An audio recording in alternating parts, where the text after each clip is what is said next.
जब समुद्र मंथन हुआ तो भगवान धनवंतरी प्रकट भये। और धनवंतरी भगवान कब प्रकट भये? धनतेरस। धनतेरस को सोने के कटोरे में, सोने के पात्र में अमृत लेकर प्रकट भये। इसलिए धनतेरस के दिन बर्तन खरीदने की महिमा है। उस दिन बर्तन खरीदा जाता है। जितने भी चटके वटके बर्तन हैं आपके साल भर में, वो सब हटाओ और चिटके बर्तन में ना खाओ ना भोजन बनाओ। गिलास थाली चटक जाती है ना, वो बर्तन का प्रयोग ना हो। धनतेरस के दिन झाड़ू खरीदिएगा, नमक खरीदिएगा, हल्दी खरीदिएगा।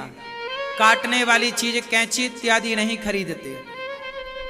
धनतेरस के दिन कहते हैं नमक खरीदना चाहिए, हल्दी की गांठ खरीदना चाहिए, हल्दी। और सोना चांदी तो आप खरीदते ही हैं जो आपका मन है। झाड़ू भी खरीदना चाहिए, कौड़ी भी खरीदना चाहिए। कौड़ी समझते हैं ना? हाँ, नहीं समझते तो आपके लिए तू डूब के मर जा रे, चुल्लू भर पानी में।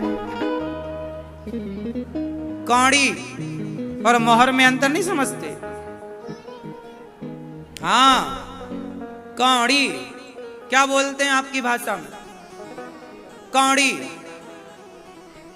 कौड़ी, गोटी नहीं।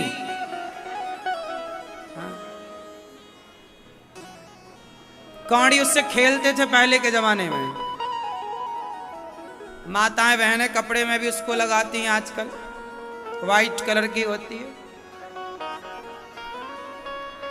कौड़ी भी खरीदते हैं। एक जमाने में फूटी कौड़ी चलती थी। कौड़ी फूटी, लोग नहीं कहते तुम्हें हम एक कौड़ी ना देंगे। क्या कौड़ी है? वही तो कौड़ी। हाँ, ये देखो ये भाई ने पहन रखे पांव में कौड़ी। अच्छे हो, तुमने ही बचा रखा है कौड़ियों को। नजर बहुत लगती है। बहुत सुंदर हो ना, इसलिए कौड़ी पहनना पड़ता है। हाँ, ये कौड़ी है।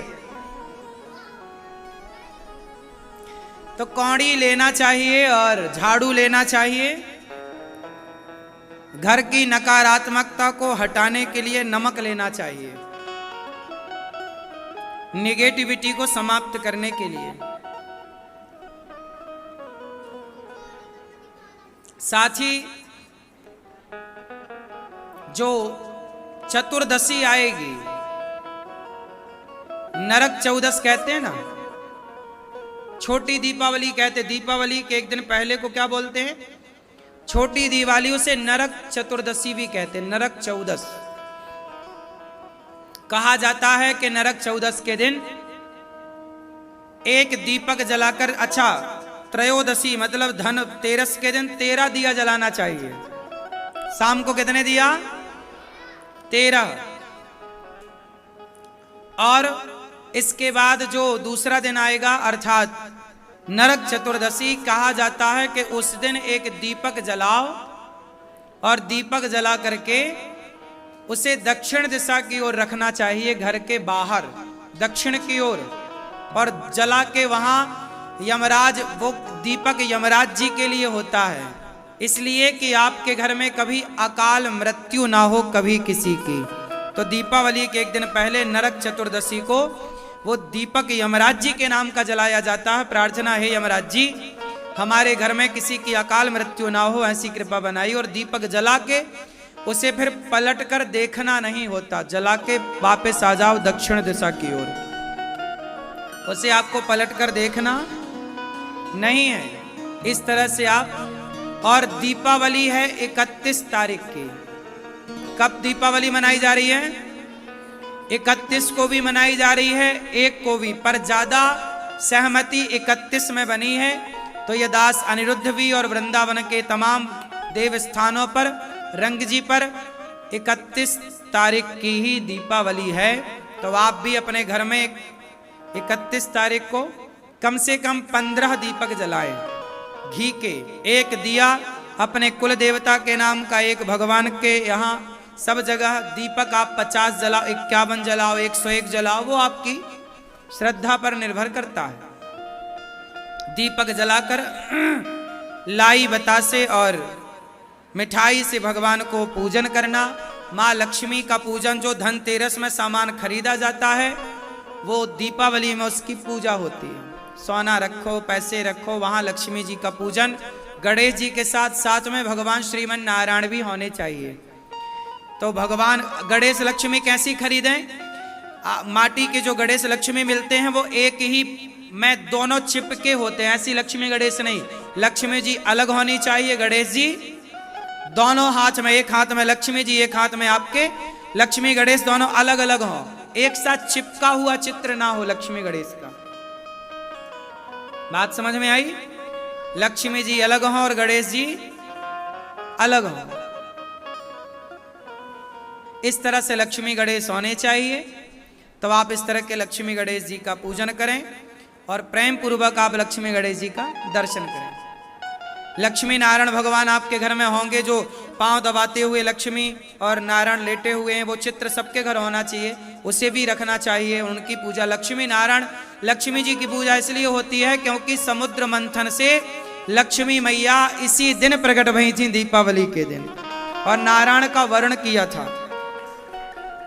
इस उपलक्ष्य में दीपावली मनाई जाती है। लेकिन आप लोगों ने निबंध में ये लिखा है कि राम जी आए थे 14 साल वनवास पूरा करके तो दिया जलाए। यदि राम जी आए थे वनवास पूरा करके तो पूजा राम जी की होनी चाहिए, लक्ष्मी जी की क्यों होती है? राम जी की पूजा नहीं होती, इसलिए क्योंकि लक्ष्मी जी प्रकट हुई थी, इसलिए लक्ष्मी जी की पूजा होती है। गणेश जी की पूजा इसलिए होती है क्योंकि लक्ष्मी धन की माँ है और गणेश जी बुद्धि के देवता हैं। जो बुद्धिमान होगा उसी के पास लक्ष्मी होगी। ये मैसेज समाज के लिए। पूजा लक्ष्मी नारायण की ही करनी है आपको। गणेश जी भी होंगे, गणेश जी अलग, लक्ष्मी नारायण एक साथ, ठीक है। जो नारायण के साथ पूजा होगी वो लक्ष्मी जी गरुड़ पर चढ़कर आएंगी, और जो अकेले लक्ष्मी की पूजा होगी वो कहां लक्ष्मी जी की पूजा करने चले? हाँ? अच्छा, बच्चे सो गए, वो जाग गई, कहां सो गई? अच्छा, जा रहे हो तो जाओ, हमारे चक्कर में आपकी ट्रेन वेन तो नहीं छूट रही है। फिर देखो हमें लगा लक्ष्मी गणेश खरीदने चले ये अलग अलग वाले ले आएंगे।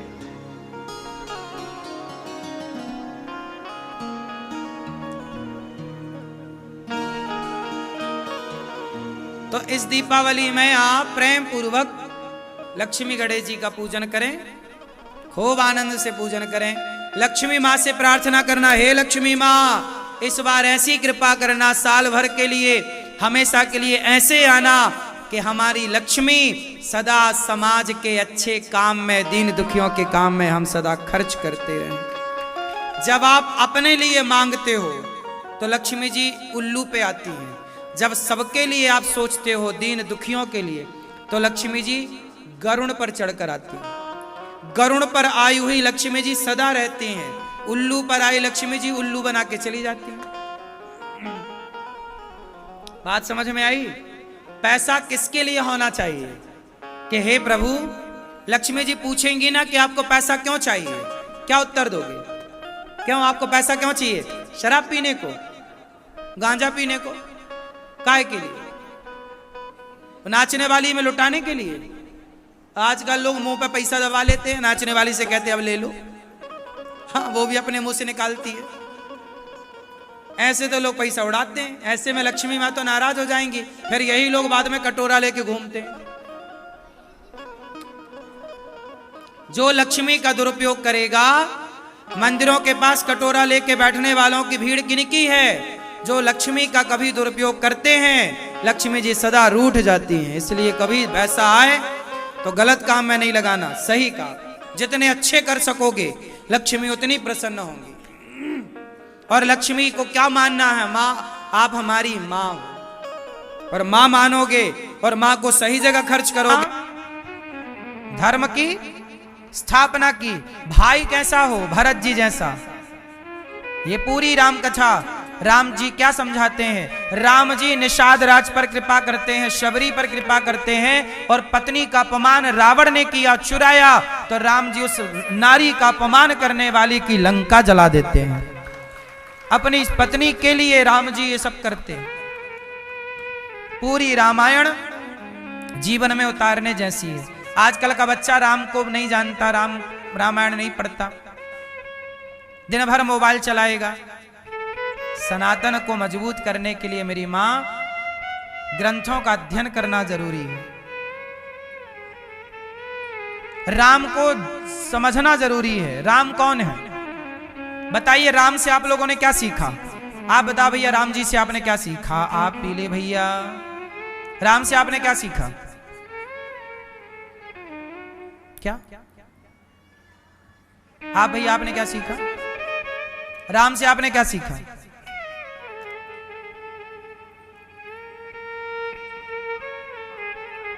राम जी के पिता का नाम क्या है? मां का नाम? देखो, आपको पता नहीं है ना। और आप कितने साल के हो? 20 साल के। 20 साल के हो और राम की मां का नाम नहीं पता। इससे सनातन की रक्षा कर लोगे? सनातन की रक्षा केवल नारा लगाने से ना होगी, सनातन को जानने से सनातन की रक्षा होगी। गीता की रक्षा गीता को पढ़ने से होगी।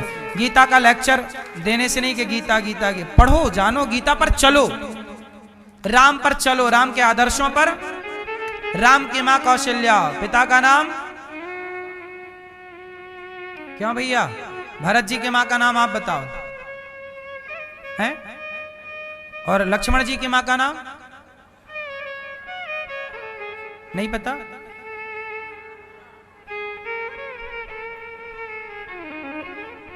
देखो, आप राम के बारे में नहीं जानते भाई, जानो। राम का वनवास कितने वर्ष के लिए हुआ? 14 साल। राम जी कहां के राजा थे? कहां के? सब लोग शांत रहिए, जिनसे पूछेंगे वो जवाब देंगे, ठीक है? एग्जाम टाइम में आपको बोलने की इजाजत नहीं होती। बेटा बताओ, राम जी वनवास गए। वनवास जब गए तो राम जी पहली रात कहां रुके? कठिन है आपके लिए। चलो ये बताओ, राम जी की पत्नी का नाम क्या है? सिर्फ आप बताओ। सीता। और भरत जी की पत्नी? लक्ष्मण जी की पत्नी है? ठीक है, अच्छे से याद करना बेटा। आप बताओ, हाँ बताओ, शत्रुघ्न जी की पत्नी का नाम क्या है?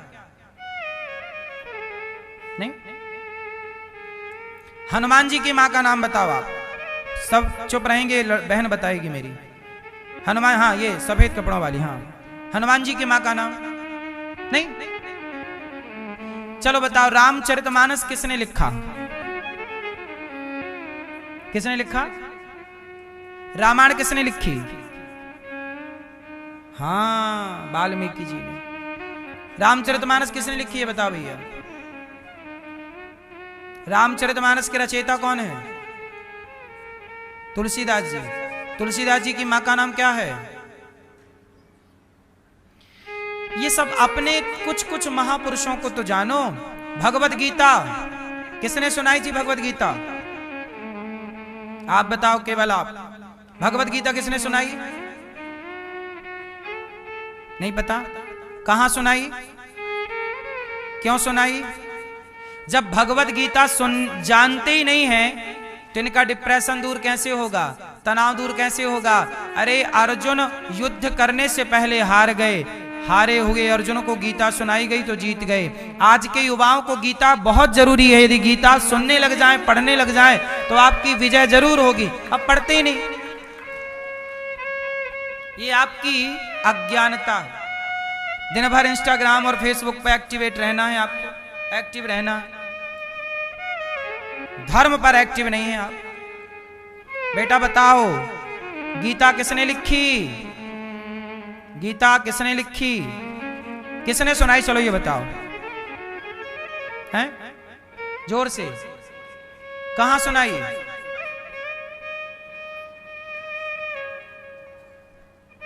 ये है सनातन का हाल। पर किसी मुसलमान के बच्चे से पूछो कि कुरान की आयतें सुना दे, तुरंत सुनाने लग जाता है। जरा सा बच्चा कुरान की आयतें सुनाता है। पर हिंदू बच्चे से बोलो हनुमान चालीसा याद है आपको? याद है? सही बताओ, याद है? तो सुनाओ। जो सतवार, आगे बोलो, जो सतवार पाठ कर, आगे और आगे,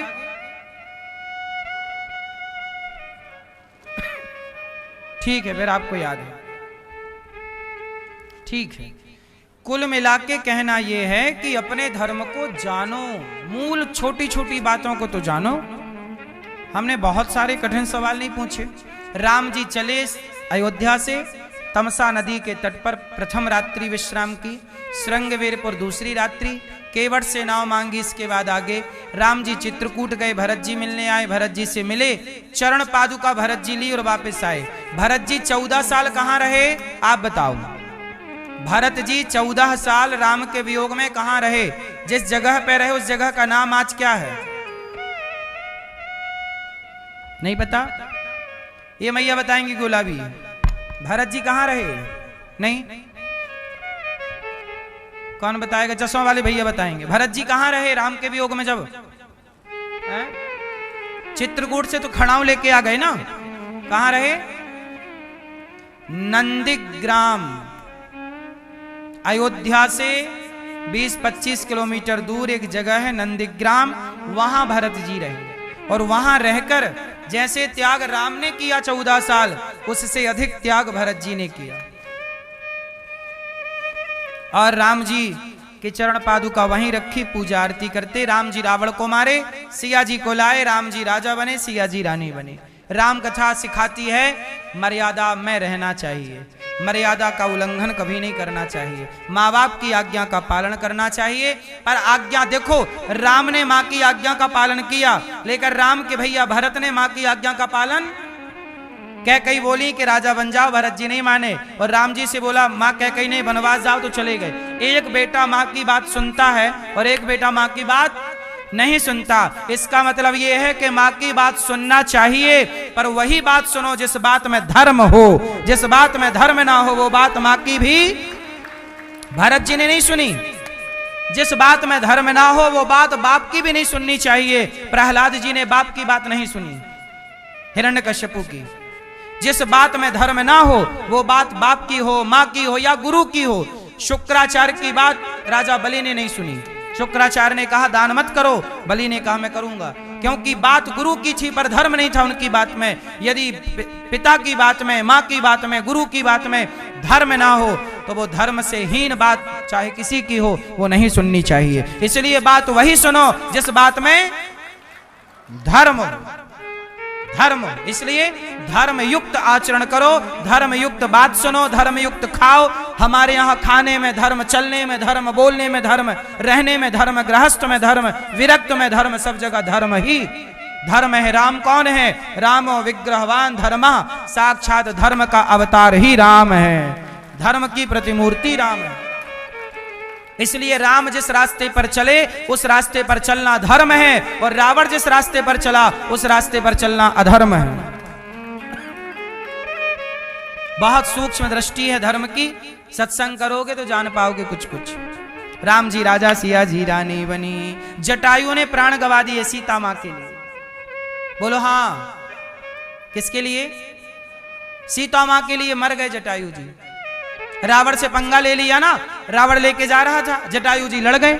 ए रावण रुक, पक्षी थे और भिड़ गए। आजकल का आदमी नारी के सम्मान के लिए खड़ा नहीं होता, इसलिए नारी के सम्मान के लिए पक्षी भी इस देश में खड़े हुए और लड़े और मरे। हम इंसानों को तो नारी के सम्मान के लिए खड़ा होना चाहिए।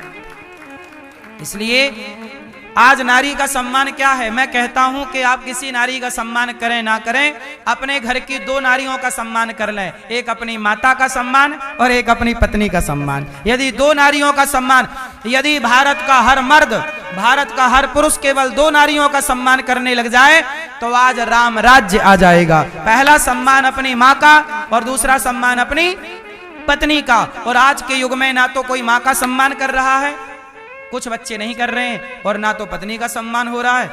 और नारियों के लिए भी दो बातें हैं कि आज की स्त्री यदि अपने सास का